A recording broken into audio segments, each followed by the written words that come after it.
Montag ist ein echter Schiedtag. Also zumindest wie ich das freue. In 18. und 19. Jahrhundert, wie sogar bis in 20. Jahrhundert, mussten Dienstboten und Knechte ein bis 3 Tage arbeiten, ohne dass sie dafür betont kriegen hätten. Ja, damit hätte sie die Arbeit noch gut, die sie das hele Jahr über nicht leistet, wie dass sie mal eben kurz auf das Mang wären.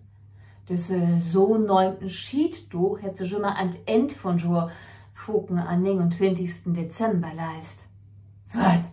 1 bis 3 Tage für lau arbeiten, bloß wie dat ich mal mut? Jo.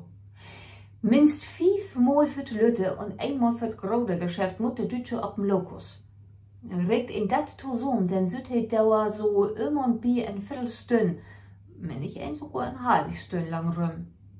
Nur in Umfrage von das Magazin RP Online muckt dem ersten dort was bloß das Wesentliche, man sollte auch schon lesen oder daddeln an Handy.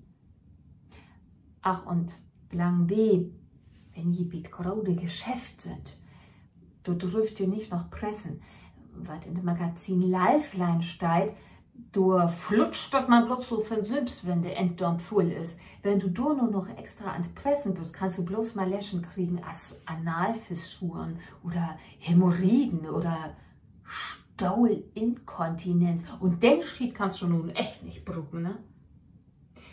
Ach, Plan B.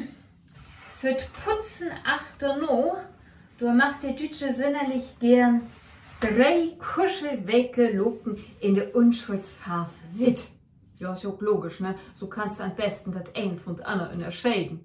Und nun läuft man ja nicht, dass du durch dich was Lichter bist, bloß wie du just von Lokos kommst. Nee! Bloß piefige 100 mit 250 Gramm muckt das gerade Geschäft ut. Und das magst du auch nur ob du Woche gar nicht. Das ist doch nun wirklich Schied.